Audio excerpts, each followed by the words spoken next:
Hello everyone, this is Ravi Parikh. You are warmly welcome in our YouTube channel. आज के इस video content के अंदर हम अध्ययन करेंगे वास्तविक संख्याएं प्रश्नमाला 1 जो कि NCERT की मैथमेटिक्स की कक्षा 10 की पुस्तक का पहला चैप्टर है वास्तविक संख्याएं यानी रियल नंबर। तो वास्तविक संख्याएं क्या होती है? परिमेय संख्या और अपरिमेय संख्याओं का संग्रह। सभी परिमेय संख्याओं और अपरिमेय संख्याओं का संग्रह क्या होता है? वास्तविक संख्याएं कहलाता है। तो वास्तविक संख्याओं से संबंधित हम इस चैप्टर के अंदर सबसे पहले जो सबसे महत्वपूर्ण टॉपिक आता है वो आता है आपके यूक्लिड की विभाजन प्रमेयिका।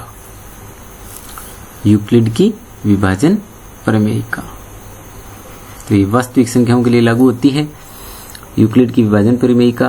क्या है यूक्लिड की विभाजन प्रमेयिका?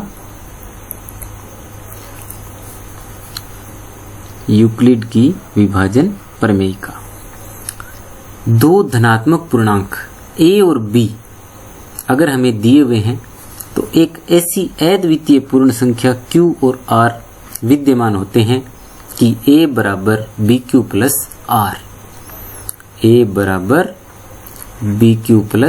r। किसके लिए? यदि हमें दो धनात्मक पूर्णांक दिए हुए हैं a और b तो उनके लिए q और r इस प्रकार विद्यमान होते हैं कि a बराबर bq प्लस r। तो कोई भी आप एग्जाम्पल लेके देख लीजिए। मान लेते हैं हमें 6 दिया हुआ है, एक धनात्मक पूर्णांक क्या ले लेते हैं हम 6। तो इसको 2 से विभाजित करते हैं। तो 2 से विभाजित करेंगे तो q का मान क्या आएगा हमारे पास? 2 3 6 कितना आ जाएगा? 3 प्लस r 0। यानी कि अगर हम 6 में 2 का भाग देते हैं तो 3 हमारे पास भागफल आता है, 2 3 6 और शेषफल कितना आता है? 0। तो यहां इसके अंदर क्या होता है? a बराबर bq प्लस r, जहां r क्या होता है? शेषफल। तो r लेस देन होता है हमेशा किससे? जिससे भाग दिया जाता है। b से हमेशा क्या होता है? छोटा, और बड़ा या बराबर होता है 0। तो ये यूक्लिड की विभाजन एल्गोरिदम है कि किसी धनात्मक पूर्णांक a व b के लिए ये संबंध होता है a बराबर bq प्लस r, जहां q है वो क्या होता है? भागफल, और r है वो क्या होता है? शेषफल। और a और b दो पूर्णांक है। तो ये b क्या है? जिससे भाग दिया जाता है। तो जैसे हमने ये संख्या 6 ही ले ली, तो ये 6 है हमारे पास, बराबर भाग किससे दिया जा रहा है? 2 से भाग दिया जा रहा है। तो भागफल क्या आ रहा है यहाँ पर? q, और प्लस में r क्या आ रहा है? शेषफल। तो जब 2 से भाग दिया जा रहा है तो ये q का मान हमारे पास कितना आया? 3, क्योंकि 2 3 6। r का मान कितना आ गया? 0 आ गया। तो r निश्चित रूप से क्या होगा? b से छोटा, 2 से छोटा होगा, क्योंकि अगर आप 2 का भाग किसी भी संख्या में दोगे, 2 का भाग किसी भी संख्या में दोगे तो अधिकतम शेषफल कितना आएगा? जैसे मैं 6 के अंदर भाग देता हूं 2 का, अभी ऊपर हमने दिया है 2 3 6, शेषफल कितना है? 0। अगर आप 7 के अंदर 2 का भाग दोगे तो 2 3 6, शेषफल कितना है? 1। यदि आप 8 के अंदर 2 का भाग दोगे तो 2 चौके 8, शेषफल कितना है? 0। यानी शेषफल 0 आ रहा है, 1 आ रहा है। 2 से हमेशा क्या आएगा? कम, क्योंकि भाग किससे दे रहे हैं हम? 2 से। इसी प्रकार अगर 3 से भाग देते हैं तो शेषफल हमेशा 3 से कम आता है, और कम से कम कितना आता है, 0 आता है। तो इस प्रकार हम कह सकते हैं कि a बराबर बी क्यू प्लस आर, जहां r है वो b से क्या होता है, छोटा और 0 या 0 से बड़ा होता है। अब यूक्लिड की विभाजन प्रमेयिका का जो उपयोग किया जाता है वो कहाँ किया जाता है? यूक्लिड की विभाजन प्रमेयिका, तो यूक्लिड की जो विभाजन प्रमेयिका है a बराबर बी क्यू प्लस आर, या आप इसको शुद्ध हिंदी में पढ़ो तो क्या पढ़ सकते हो, भाजक भाज्य, भाज्य बराबर भाजक गुणा भागफल प्लस शेष फल। भाज्य बराबर भाजक गुणा भागफल प्लस शेषफल, जहां जो r है शेषफल वो less than b and greater than equal to 0, यानी 0 से बड़ा या बराबर और b से छोटा होता है, b यानी कि भाजक से। तो इसी विभाजक प्रमेयिका से ही यूक्लिड की विभाजन एल्गोरिदम बनी है। तो यूक्लिड की विभाजन एल्गोरिदम है वो बिल्कुल प्रमेयिका के अंदर अंतर्निहित है, यानी इसी का ही दूसरा रूप है विभाजन एल्गोरिदम, जिसका प्रयोग हम सवालों के अंदर मुख्यतः HCF ज्ञात करने के लिए करते हैं, यानी महत्व समापवर्त्य ज्ञात करने के लिए किसका प्रयोग करेंगे हम, यूक्लिड की विभाजन एल्गोरिथम का।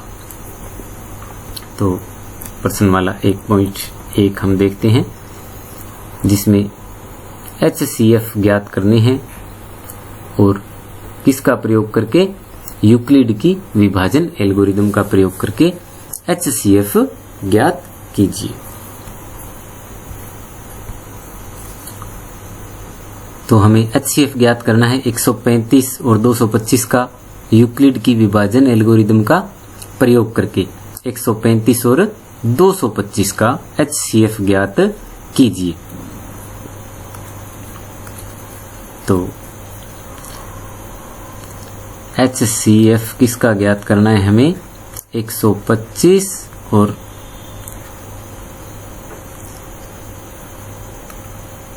135 और 225।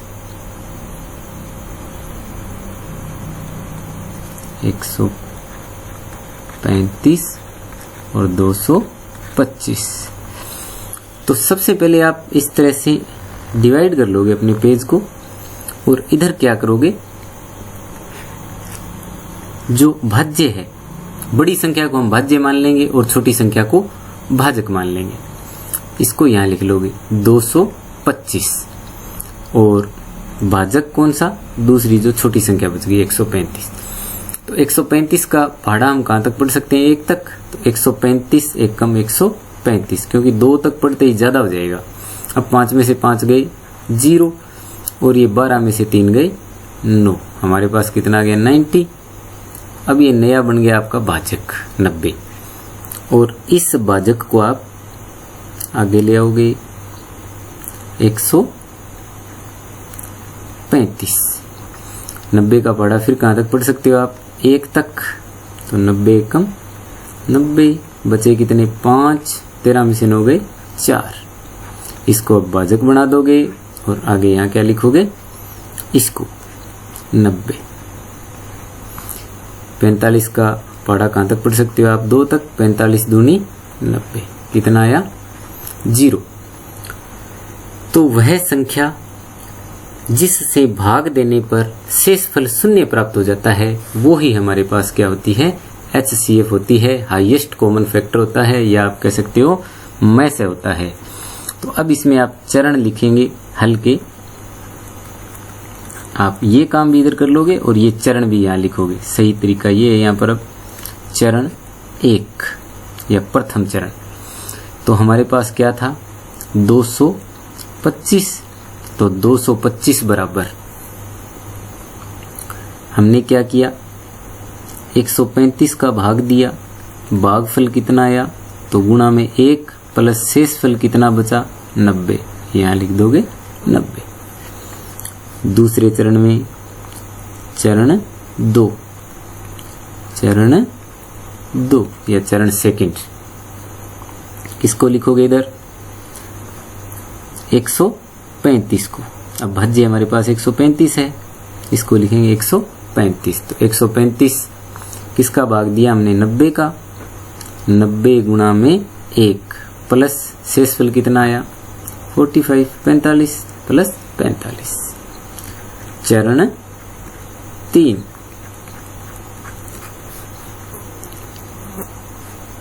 क्या लिखोगे, अब इसमें क्या है हमारे पास 90, भाज्य कितना हो गया अब 90 बराबर 90 को क्या लिखेंगे, देखो 45 का भाग दिया 2 तक पढ़ा 45 गुणा में 2 प्लस में शेषफल कितना आया 0। अब आप क्या लिखोगे, चरण 3 में शेषफल 0 प्राप्त होता है। चरण 3 में शेषफल 0 प्राप्त होता है, जिसमें भाज्य कितना है, भाज्य 45 है। अतः यह अभिष्ट HCF है। ये लिखोगे अतः 45, अतः 45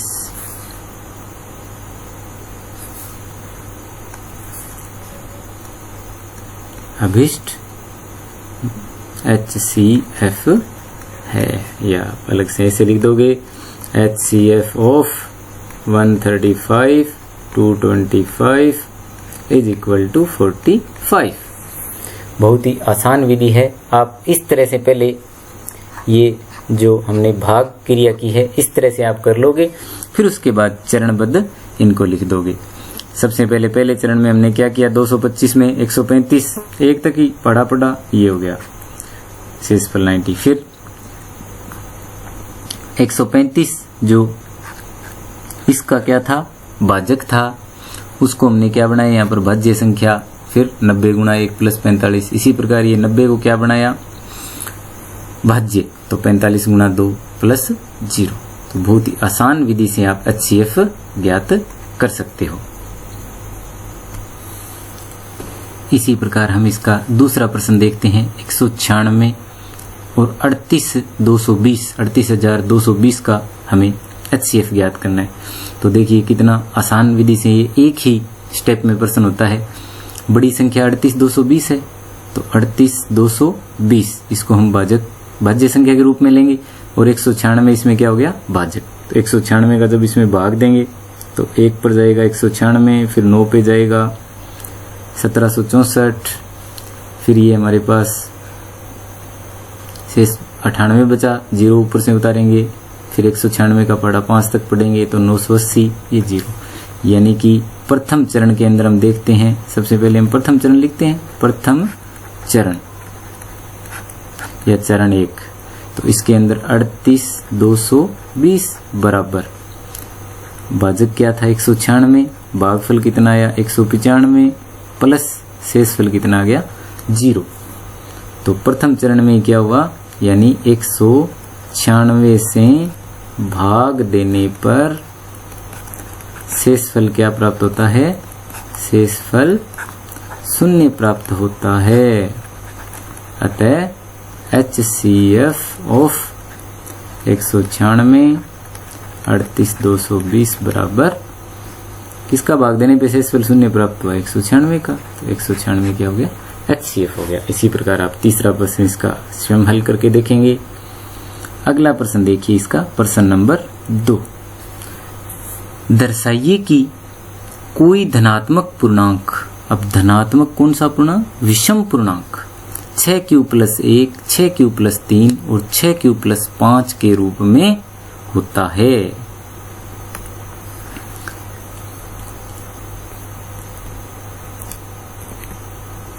किस रूप में होता है?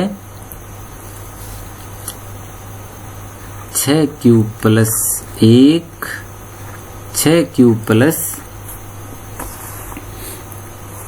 1, 6q प्लस 3 और 6q प्लस 5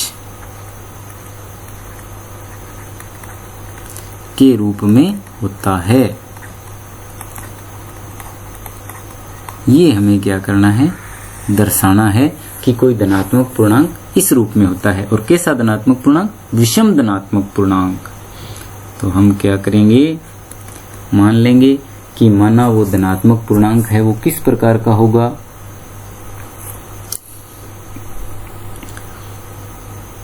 यूक्लिड की विभाजन प्रमेयिका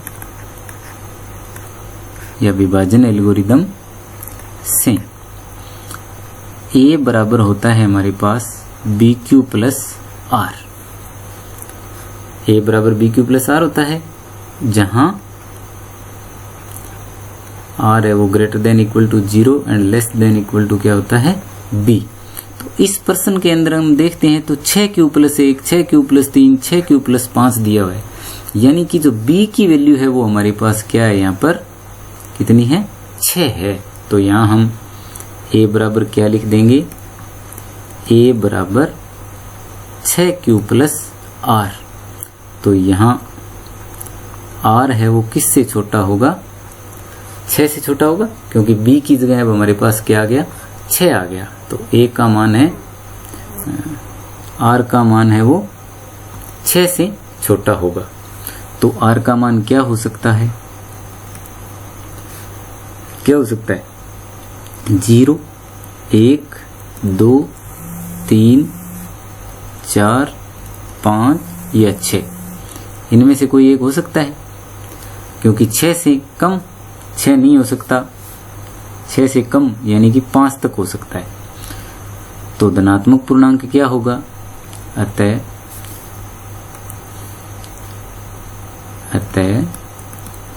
धनात्मक पूर्णांक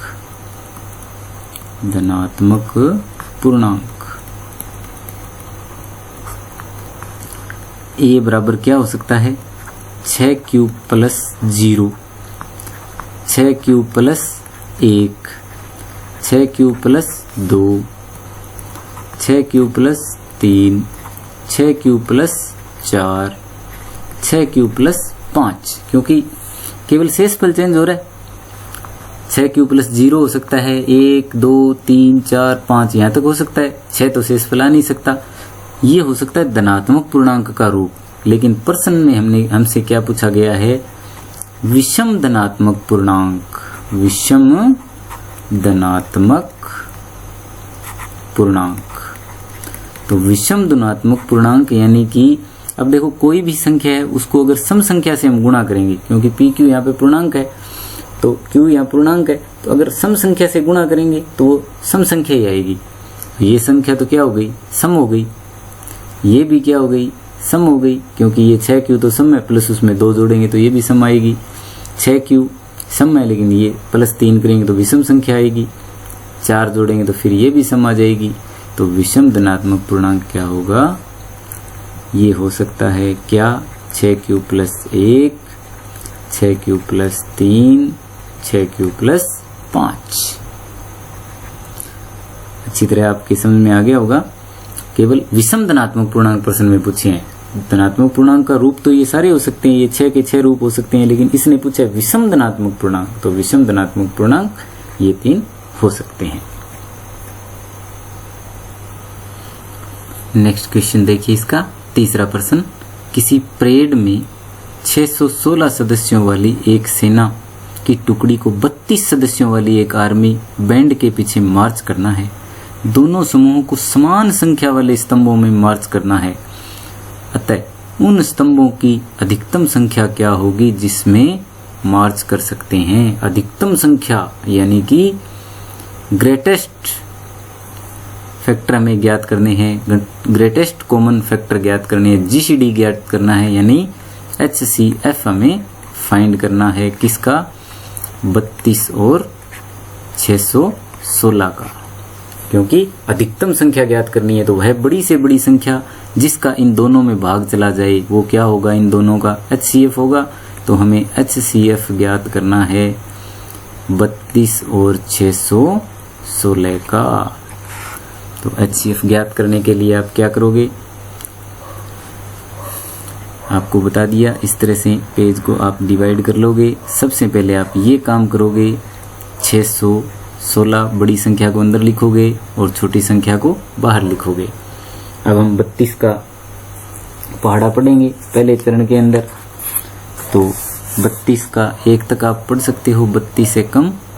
32 कितने बचे, 11 में से 2 गए 9 और ये 5 में से 3 गए 2, 29, ऊपर से आप 6 उतार लोगे। अब 32 का पहाड़ा पढ़ोगे 9 तक, तो 32 में 288 घटाएंगे, 16 में से 8 गए 8, तो 8 आपके पास यहाँ शेषफल आ गया। इसको आप बना लोगे भाजक और भाज्य हमारे पास क्या आ गया आगे 32। 8 का पहाड़ा पढ़ेंगे, 8 चौके 32, शेषफल कितना आ गया 0। तो जिस संख्या का भाग देने पर शेषफल 0 प्राप्त हो जाए वही हमारा क्या होता है, मैं से होता है, मैं तब समाप्त वर्त्य होता है। तो चरण 1 क्या लिखोगे आप,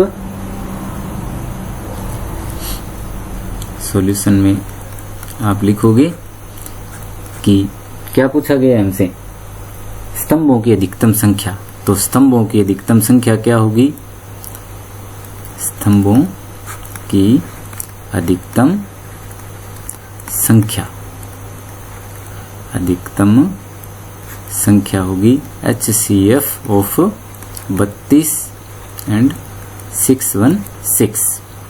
तो चरण प्रथम लिखेंगे आप, प्रथम चरण। एक ऊपर ये भी लिखना नहीं भूलेंगे हम, यूक्लिड की विभाजन प्रमेयिका से, यूक्लिड की विभाजन प्रमेयिका से प्रथम चरण। तो प्रथम चरण में आप 616 को यहाँ लिखोगे। क्या किया हमने, 32 का भाग दिया, भागफल कितना आया 19 प्लस शेषफल कितना, शेषफल कितना है 8। शेषफल देखो इसमें कितना आया 8। अगला इसको लेके आएंगे इधर द्वितीय चरण में, द्वितीय चरण। तो 32 बराबर किसका भाग दिया 8 का, कहाँ तक गया 4 तक, 8 चौके 32 प्लस शेषफल कितना आया 0। तो आप लिख दोगे द्वितीय चरण में शेषफल 0 प्राप्त होता है, जिसमें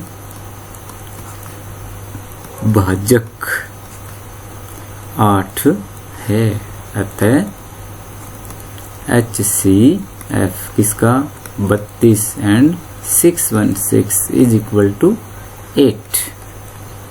तो वो संख्या क्या है हमारे पास 8 है, यानी अधिकतम स्तंभों की संख्या कितनी होगी, अधिकतम स्तंभों की संख्या क्या होगी 8। Many thanks. चैनल के ऊपर लगातार बने रहिए। अगर आपने अब तक चैनल को सब्सक्राइब नहीं किया है तो चैनल को आप क्या करिए, सब्सक्राइब करिए, अपने मित्रों के साथ शेयर भी कीजिए। हम NCERT की इस गणित की पाठ्य पुस्तक को अलग अलग वीडियोज के अंदर बहुत ही आसान विधि से पूरी पाठ्य पुस्तक को आने वाले वीडियोज की लगातार सीरीज के साथ पूरी पाठ्य पुस्तक का हम अध्ययन करेंगे। कोई भी प्रश्न आपको पाठ्य पुस्तक में से नहीं आता है, कोई समस्या आती है, तो आप कमेंट बॉक्स में आप लिखकर मेरे से पूछ सकते हैं। आपको मैं उसकी वीडियो उपलब्ध करवाऊंगा। Thank you.